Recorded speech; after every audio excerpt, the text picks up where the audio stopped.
The NBA was invested in making Michael Jordan its star. The Pistons were slowing that down. Oh, I hated him.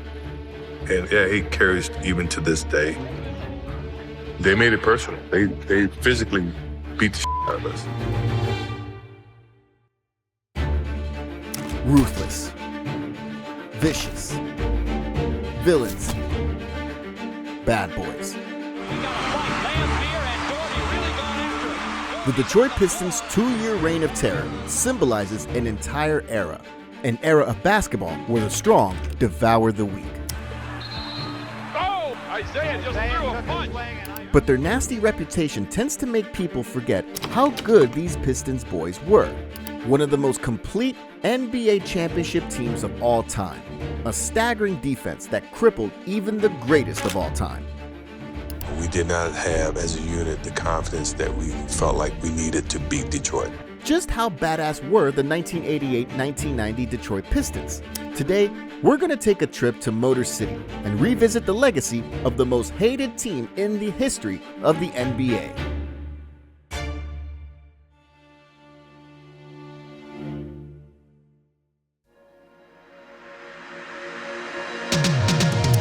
When you watch the NBA in the 80s, shout out to all the dads out there. You know which era it was, the Magic Bird era. From 1980 to 1987, the Los Angeles Lakers and the Boston Celtics won 7 out of the 8 championships. It was like a never-ending dream, almost an entire decade where 2 teams completely annihilated the NBA. These 2 became the most loved and hated teams in the league. Magic and Bird were like superheroes with their epic battles. But in the distance, there's a dark horse, far from the big lights of Boston or Los Angeles. The villains of Detroit are led by a cunning 6'1" point guard, Isiah Thomas. Magic and Bird amused NBA fans with their flashy highlights, no-look passes, behind-the-back circus shots, you name it. But Zeke, he just played the right way. He hustled every play and led the Pistons to become a consistent playoff contender.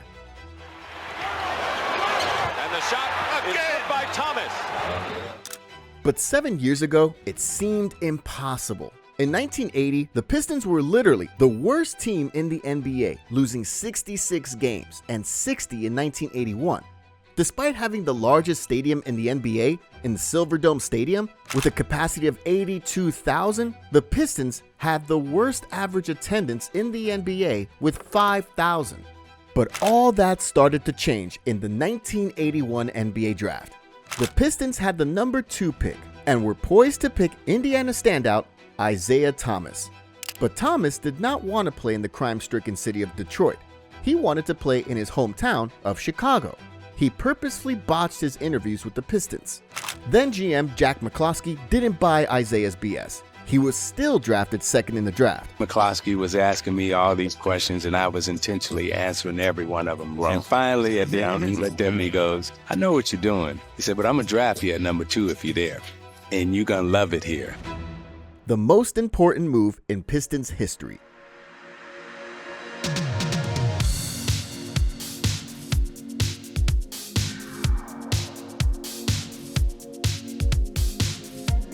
That same season, the Pistons acquired yet another vital piece to their franchise. The ruthless Bill Laimbeer will be their enforcer. I was at a game in Cleveland, and I kept looking at this big guy, this Laimbeer. They were 20 down, and he still competed the entire game. I got to get this guy. Zeke and Laimbeer became the Pistons' heart and soul as they helped the team improve by 18 wins next season. McCloskey knew that in order to maximize the potential of his 2 new cornerstones, he needed not just a brilliant coach, but a cunning, defensive-minded coach. In 1983, the Pistons signed Chuck Daly to take the helm. As Bill Greifel said, the basketball's in your hands. In 1984, the Pistons instantly improved, making their first playoffs in 8 years, and even winning a playoff series in 1985 under the new regime of Chuck Daly. Since 1981, after hitting the jackpot in Thomas and Laimbeer, the Pistons have struggled to find another contributor. Well, that ended in 1985 when they drafted the stud from McNeese State, Joe Dumars. They were a solid team, slowly building their identity as an impenetrable fortress and a scrappy offensive team. In the 1985 playoffs, the Pistons won their first playoff series in 9 years, but were quickly dispatched by the Boston Super Bowl in the second round. It's all over, and the Boston Celtics have defeated the Detroit Pistons in 6 games. But after losing yet again in the first round of the 1986 playoffs, the Pistons knew they were just pieces away from taking down the Laker and Celtic dynasties. In June, the Pistons hit the jackpot in the 1986 NBA draft. First, the 6'11" rim protector, John Salley at the 11th pick, and the ferocious, energetic 6'7" forward, Dennis Rodman, at the 27th. And don't forget about the 260-pound, 6'10" enforcer, Rick Mahorn, who got traded to the Pistons. McCloskey knew that he needed just one more thing, an explosive scorer, and he got just that as he traded for a Jazz legend, the 2-time scoring champion, Adrian Dantley.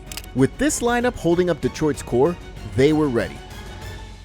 In 1986-1987, the Pistons already had the 5th best defense in the league, drastically improving their record to 52 wins, tying their best record in franchise history. The Pistons conquered the first 2 series, losing only 1 game. But at the Eastern Finals, there stood a familiar foe, the Boston Celtics. The Pistons looked ready, splitting the first 4 games. But then the infamous Game 5 at TD Garden happened. With the Pistons on the verge of stealing Game 5 at the Garden to close out the series back at home, with 5 seconds to go. Thomas wants to get it in quickly. Does to Laimbeer. Stolen by Bird on the cut to DJ. Yes! Yes, and a foul! Larry Bird stole an inbound pass from Thomas, and the rest was history. The Celtics took a 3-2 series lead and prevailed at the Garden in Game 7. The Pistons once again failed to trample the Celtic dynasty. But the whole league knew this was just the start. They knew that the Pistons were the biggest threat to ending the Lakers-Celtic domination. In 1987-88, the Pistons came out as relentless as they ever were. They fully embraced head coach Chuck Daly's philosophy of 94-foot defense. The idea was that the team would defend everywhere on the court, covering all 94 feet. The Pistons did not allow their opponents to properly set up their offense. Not only did we want to dominate you physically, but we wanted to crush you mentally. We wanted the fans to feel fear. Back in the 80s, most of the teams ran back on offense and allowed the offensive team to set up and run plays. It was basically a gentleman's agreement, but not the Pistons. They did not care. At 94 feet, they were hounding their opponents, wearing them down. They pressured, bumped, and agitated unlike any other team in history.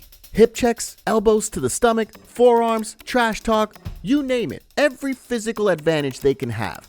And a hard-nosed group consisting of Laimbeer, Mahorn, Salley, and Isiah? That's surely an on-court mayhem. Their unorthodox style of playing and changing the norm of sportsmanship irritated NBA fans outside Detroit. The league noted them as the Bad Boys. But back in Motor City, they were rock stars, from having one of the lowest average attendances to the highest at 26,000. Detroit improved their record to 54 wins, having the 6th best offense and 2nd best defense in the league. In the second round, the Pistons met the young, electrifying rising superstar by the name of Michael Jordan. The fans loved him and called him the one who would end the dynasties. But Jordan did not face anyone who was as physical as Detroit, as they quickly dispatched MJ and the Bulls in 5 games. We knew how important to the NBA it was to get Michael to go to the next level. And all of a sudden, there was this little team in Detroit who just messed up the whole story. We loved that. In the Eastern Finals, you guessed it, the Boston Celtics once again. But this time, the Pistons knew better. They were more physical and, of course, hungrier. The Pistons finally ended Boston's reign in the East as they cruised their way into their first ever NBA Finals. 7 years I've been chasing this dream, trying to get to the championship, and now all the hard work is paid off. But standing in their way was another dynasty, Isiah Thomas's best friend, Magic Johnson, and the Los Angeles Lakers. The Pistons continuously played their brand of basketball. Isiah knew that he had no friends on the floor and played his hardest. 3 on the clock. Thomas. The Pistons got the advantage, leading the series 3-2. But in Game 6, Isiah twisted his ankle and played the whole game with one leg. Isiah Thomas is hurt down on the court underneath the basket. I couldn't tell what happened. Isiah did not back down. It was his chance to close it out. Thomas off balance. Basket counts and a foul. Isiah dropped 25 points in the third with one leg, 3 points. And the shot but still lost the game with a controversial foul that sent James Worthy to the line and secured the game. With Isiah badly injuring his leg, the Detroit Pistons lost to the Lakers in Game 7, ending their dream season. The Lakers have won it again. But the rest of the league knew they were going to be back. The torch was going to be passed really soon. With the bad boys tasting what it's like on the big stage, they just got better. 1,000 times better. In 1988-1989, they were wolves hunting down their prey. The deepest roster in history, with their cunning defense and perfectly distributed offense, the Pistons logged a league-best 63 wins. Come playoff time, there's no chance they will let anyone stop them again. They dispatched the old Boston Celtics in a sweep, swept the Bucks in the second round, applied the infamous Jordan rules to spoil the Chicago Bulls' anticipated title run, So this is a Jordan rule. Every time you go to basket, put him on the ground. and booked a rematch against the Lakers. But this time, they knew that the Lakers' time was up.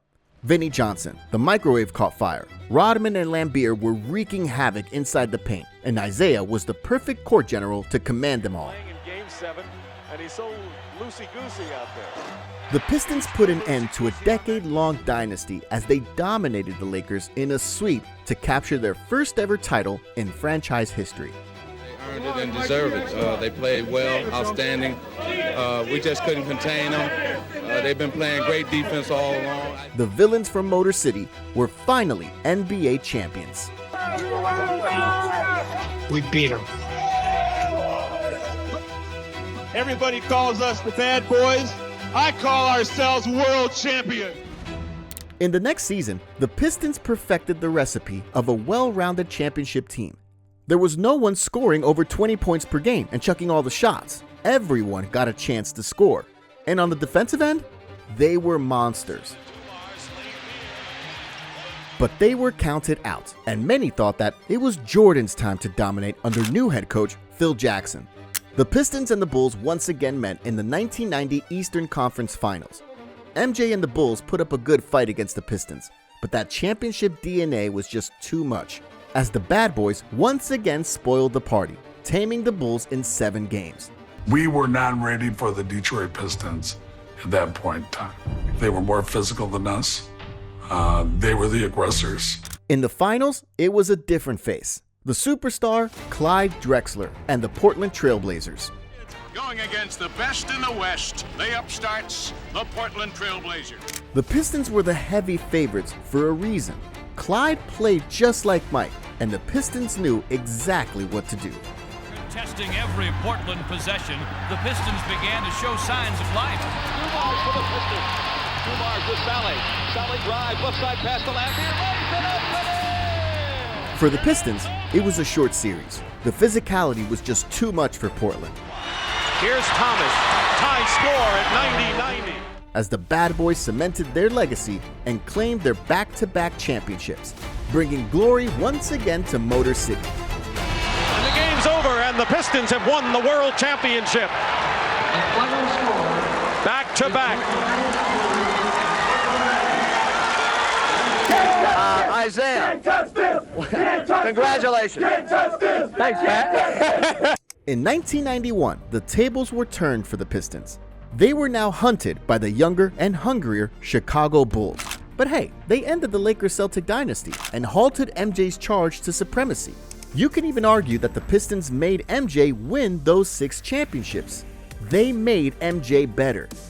Detroit revolutionized how defense should be in the NBA. The bad boys reshaped an era of basketball, a team built from the ground up that sacrificed their bodies every single play. legends of the game. This was the bad boys. There can only be one bad boy basketball team, and this was it, and there'll never be another one. Now it's your time to share your thoughts. How would you rank Isiah among the top point guards of all time?